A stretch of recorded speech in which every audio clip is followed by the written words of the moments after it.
Salamander Cele langsung menyemburkan sihir apinya, dan itu mengarah ke para bandit. Para bandit tidak gentar, ia malah sudah bersiap dengan pedang aura miliknya. Ia sangat pede kalau pedangnya itu bisa menahan sihir api milik Salamander Bocil. Akan tetapi, buset, malahan hancur dah. Wadidaw, gaswat, malahan pedangnya hancur, bos. Si bandit malah ketakutan, soalnya kekuatan sihir satu salamander sudah membuat besi langsung hancur. Gimana kalau 10 salamander itu? Waduh, waduh, gaswat. Bisa jadi abu ini para bandit. Dan ternyata bener, puluhan salamander langsung mengeluarkan skill air terjun magma. Mereka menyemburkan api secara bersamaan, dan hasilnya Anda bisa lihat sendiri itu. Kasihan banget banditnya. Waduh, dah nggak tega ngomongnya. Cuman bandit kan, harusnya kan para pegawai negara yang makan duit rakyat digituin ya. Baru mantap itu, bro. Si pedagang pun sudah aman, ia bersyukur sekali sudah bebas dari para bandit. Ia pun berterima kasih kepada penumpangnya yang ternyata seorang penyihir yang hebat. Akan tetapi, lah, kosong. Udah nggak ada orang sama sekali. Udah pergi apa ya? Kemudian di posisi Pena dan dia. Pena merasa capek. Ia capek bukan karena melawan bandit, tapi menunggu bandit semalaman. Malah baru muncul. Rasanya udah pegelinu ini berada di dalam kereta seharian hanya untuk menunggu para bandit itu. Apalagi Pena merasa pusing karena seharian berada di kereta kuda, wadidaw. Dan ternyata ini adalah misi yang diberikan oleh Arel. Arel memberi misi kepada Pena untuk muncul di area umum sebagai penyihir spirit. Ubah persepsi masyarakat tentang spirit. Spirit itu bukan demon, melainkan makhluk jenis roh yang bisa membantu manusia dalam menjalankan kehidupannya. Arel mengatakan kalau Pena harus mengubah pandangan masyarakat terkait spirit itu demon. Itu adalah ajaran agama Holy Selnian. Jadinya ajaran itu harus kita patahkan. Pena bertanya, apakah dengan menggunakan spirit dan menunjukkannya kepada masyarakat, itu dapat mengubah persepsi masyarakat terkait dengan spirit? Ya tentu saja, bos. Yang penting gunakan untuk kebaikan, gunakan untuk menyelamatkan orang lain. Seperti spirit airmu itu yang digunakan untuk menyembuhkan penyakit. Aku yakin dengan melakukan kebaikan kepada orang lain, maka spirit akan mulai dikenal oleh masyarakat umum, ucap Arel dengan penuh percaya diri.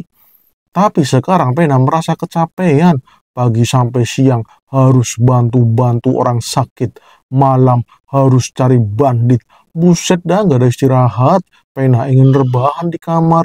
Tapi dia memberitahu Pena kalau dulu sebelum gabung Pangeran Arel, dia malah lebih parah lagi dari Pena. Setiap hari nggak makan, harus berburu dulu baru bisa makan, ketemu bandit setiap hari. Kehidupan Pena sekarang mah lebih baik daripada dirinya dulu. Maafkan aku baru pertama kali melakukan hal seperti ini, dia. Maafkan aku, guru dia. Yap, nggak apa-apa. Tapi setidaknya jangan setiap hari mengeluh ya. Kau harus berjuang semaksimal mungkin untuk menyelesaikan misi dari Pangeran Arel. Kalau tidak, kau akan dalam bahaya, ucap dia dengan nada dingin. Siap guru dia, siap. Aku akan lebih semangat lagi. Tolong jangan bermuka dingin seperti itu. Aku jadi insecure. Kita harus berwajah ceria dan anggun layaknya wanita terhormat sambil menunjukkan sihir kita yang cantik. Itu akan diingat terus oleh warga yang selalu kita bantu. Udah jangan berkhayal terus, ucap dia dingin. Buset dah nih cewek, gak bisa diajak ngobrol bareng. Kemudian scene dipercepat 1 minggu kemudian. Saat ini warga Ernesia sedang dihebohkan dengan penyihir yang bisa memanggil kadal dan menyemburkan api. Penyihir itu membantu para pedagang dari bandit-bandit gunung. Ada juga warga yang melihat banyak air yang hidup, yang mana mereka menyembuhkan para pasien yang terkena wabah penyakit. Ada juga warga desa yang dibantukan untuk membuat jembatan yang roboh.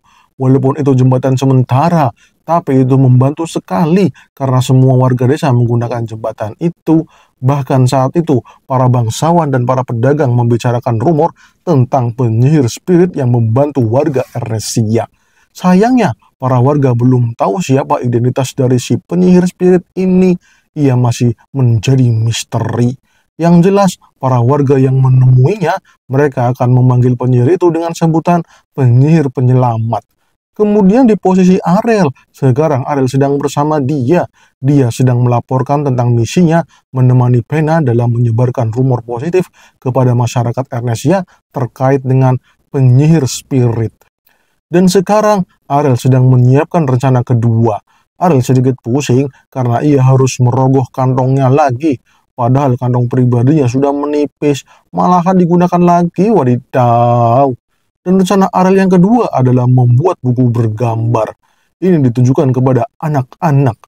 Ya, Arel menyebar buku bergambar itu secara gratis. Dan buku gambar ini bercerita tentang putri si penyihir spirit. Para bocil pada seneng itu dah. Tapi dompet Arel menjerit. Tapi ya udahlah, nggak apa-apa, nanti cari duit lagi. Yang penting sekarang kita harus masuk ke tahap ketiga. Tahap terakhir dari rencana ini. Setelah ini, kita akan langsung menyerang. Kemudian scene berpindah di kerajaan Merman. Saat ini Raja Kamil sedang menemui Ratu Nevelnian. Mereka mau membuat kontrak bisnis jual beli budak pertanian. Raja Kamil berterima kasih kepada Ratu Saintis Zelnian karena mau repot-repot datang ke kerajaan Merman dan membantu keuangan Merman. Ini semua demi rasa kemanusiaan kami untuk membantu saudara jauh kami yang mulia Raja Merman. Jadi kita di sini hanyalah saling membantu Raja Merman, ucap Nevelnian. Kontrak pun sudah dibuat dan sekarang tinggal ditandatangani saja. Nevelnian merasa dirinya sudah menang. Dengan tanda tangan kontrak ini, maka pertanian Holyselnian akan meningkat. Merman akan bergantung pada kerajaan Holyselnian. Mereka akan menjadi penganut setia ajaran Holyselnian. Raja Kamil pun siap untuk menandatangani kontrak tersebut. Walaupun Raja Kamil tidak menginginkannya, tapi Raja Kamil tidak punya pilihan lain. Ini demi melunasi hutang-hutangnya kepada kerajaan Ernestsia, musuh bebuyutan Merman. Akan tetapi, Raja Kamil tidak jadi menandatangani kontraknya, soalnya ada pelayan yang datang dengan berita yang sangat penting. Pendeta Zelnian yang datang pertama langsung gercep. Ia memberitahu Saintis Nevelnian terkait berita penting tersebut. Beritanya adalah Putri Pena Armid Janil atau adik dari Raja Merman, Kemal Amil Jarnir, telah mengumumkan diri bahwa dirinya adalah seorang penyihir spirit. Buset, apa yang dipikirkan oleh bocil cewek itu? Nevelnian panik. Ini sangat mencengangkan dan ia langsung paham kalau ini adalah ulah si Arel. Buset dah, baru mau sukses tapi malah udah kayak gini. Kemudian pindah scene di posisi Pena beberapa jam sebelum Raja Kamil dan Nevelnian bertemu. Pena saat ini mau press conference. Ia ditemani Arel yang sudah dandan layaknya pangeran. Wah, ganteng juga ya.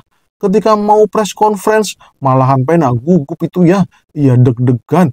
Ya gimana lagi, ini pertama kalinya ia mau berbicara di depan banyak orang, di depan orang-orang penting lagi. Buset dah, malu banget ini. Tapi Arel meyakinkan Pena kalau Pena serius untuk menolong kerajaannya dari ancaman kerajaan Holyselnian, maka Pena harus berani. Pena harus tampil sesuai yang diajarkan oleh Arel. Jadi pergilah dan ungkapkan semuanya kepada dunia. Pena pun sampai di depan para bangsawan. Ada juga itu para pedagang. Mereka sedang menunggu kedatangan Putri Pena. Pena pun menjelaskan kalau awalnya dirinya datang ke Ernestsia sebagai tawanan perang.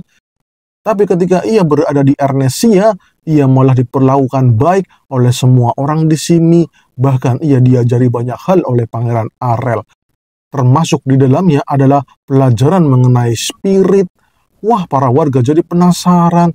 Spirit apa maksudnya? Kemudian dengan kekuatannya, Pena memunculkan salamander cele dan golem kecil colo. Mereka dipanggil sebagai bukti bahwa Pena adalah penyihir spirit. Wah, semua yang ada di situ kaget. Termasuk mata-mata dari Holyselnian. Ia kaget karena tidak percaya dengan apa yang ia lihat. Buset dah. Pena pun menjelaskan kalau dirinya sebenarnya adalah penyihir spirit. Kemampuannya ini sudah ia punyai sendiri dari kecil. Ibunya saat itu selalu melarang Pena untuk mengeluarkan spirit miliknya. karena semua itu bertentangan dengan ajaran Holy Selnian yang dianut oleh kerajaan Merman. Sampai-sampai ibunya harus pindah alam karena ia selalu melindungi Pena yang saat kecil tidak bisa mengontrol sihir spirit miliknya. Tapi berkat Pangeran Arel yang telah mengajarinya pengendalian spirit sihir, sekarang ia sudah menguasai sihir spirit dengan sempurna. Bahkan Pena sudah mencapai penyihir tingkat menengah. Aku dulu yang selalu hidup dalam kekangan, dalam kurungan, dalam kesepian. Sekarang aku di Ernesia, aku malah mendapatkan teman, mendapatkan sahabat, mendapatkan keluarga. Karena mereka yang ada di sini membantuku untuk berkembang. Bahkan rakyat Ernesia sangat baik terhadapku. Jadinya aku membantu mereka. Mereka terkena wabah penyakit menular dan aku tidak bisa membiarkan hal tersebut. Oleh karena itu, aku mau mengatakan bahwa sihir spirit bukanlah demon. Sihir spirit merupakan manifestasi sihir layaknya asosiasi penyihir menara. Kami tidak memiliki perbedaan. Kami hanyalah seorang penyihir pemanggil roh spirit. Jadi, di sini aku, Pena Arbit Jabil, mengatakan aku mengutuk ajaran Holy Selnian yang mengatakan bahwa sihir spirit itu demon. Aku ingin mereka kerajaan Holy Selnian mempertanggungjawabkan ajaran mereka yang merendahkan para penyihir spirit. Aku yakin banyak di benua ini yang memiliki kemampuan sihir spirit, tapi mereka tertindas gara-gara ajaran aneh dari Holy Selnian. Maka pertanggungjawabkan ajaranmu itu, Holy Selnian, karena kami hanya seorang penyihir, bukan demon. Buset dah. Press conference yang dilakukan oleh Pena membuat kakaknya langsung shock berat.